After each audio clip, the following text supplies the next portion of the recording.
Mimi naitwa Martha G. Molel, ike yangu ni Mama Afrika au Mama Mchungaji. Nimefurahishwa sana na hao watu ambao wamekuja kunitembelea kwa sababu bado ni mwezi wa wanawake duniani. Mimi ninafurahishwa sana na Mheshimiwa Rais wangu wa nchi, Mheshimiwa Samia Suluhu Hassan, na ni mama mmoja ambaye ni mama wa kipekee sana.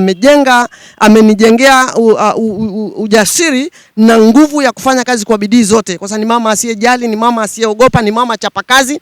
Usiku na mchana ana vision au maono ya kufikiri kwamba Watanzania atufikishe wapi.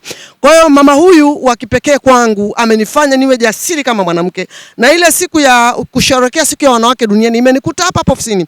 Kwa hiyo nimekuwa mpambanaji na tamani sana ikiwezekana siku moja nimuone rais wangu, niongee machache juu yake, lakini bado natoa pongezi kubwa sana kwake kwamba mpaka hapa alipotufikisha mama, nakupa respect kwa kazi unayoifanya, na Mungu akupe nguvu na wepesi wa kuendelea kupiga kazi kama mwanamke shujaa na shupavu.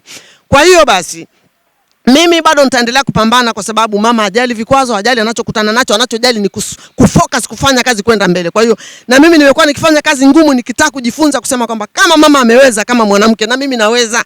Mama Samia kuzaliwa tu akiwa rais alianza kwa tabu, kusoma, kuhangaika, kujitafuta mpaka amekuwa kiongozi mkubwa na tuongoza. Kwa hiyo kwangu kwa kweli, pamoja na kwamba mimi niliwahi kuwa mama mchungaji kuongoza watu, lakini kazi anayofanya mama ni kubwa. Wote tu kwa kurupuka kaifanya. Na ndio maana nakumbuka nani zake za nyuma, script zake za nyuma akasema kwamba mimi nina jinsia za kike. Kweli ni ana jinsia za kike, lakini kazi anazofanya mwanangu, respect mama, ni za kiume. Mama kaza, mama tuendelee, kazi iendelee, utu na kazi. Mimi ni chapa kazi na nitaendelea kuchapa kazi mpaka mwisho wa maisha yangu. Sitachoka na sitokata tamaa na sitajali mtu anaongea nini, nani anasema, mimi nitachapa kazi. Mafanikio yanakuja kwa kujituma, sio kulala umekaa ningoje mama niletee hela eti ataniletea. Hakuna hela za bure, ni kuchapa kazi tupate hela. Kwa hiyo kazi iendelee ndugu zangu wa Tanzania, bila kujali kwamba tunakutana na kipi, kwa sababu tutatoka tu katika hali ambayo tunapambana nazo. Kwa hiyo Mungu atusaidie na amsaidie mama yetu na ampe maisha marefu. Asanteni sana kwa hayo.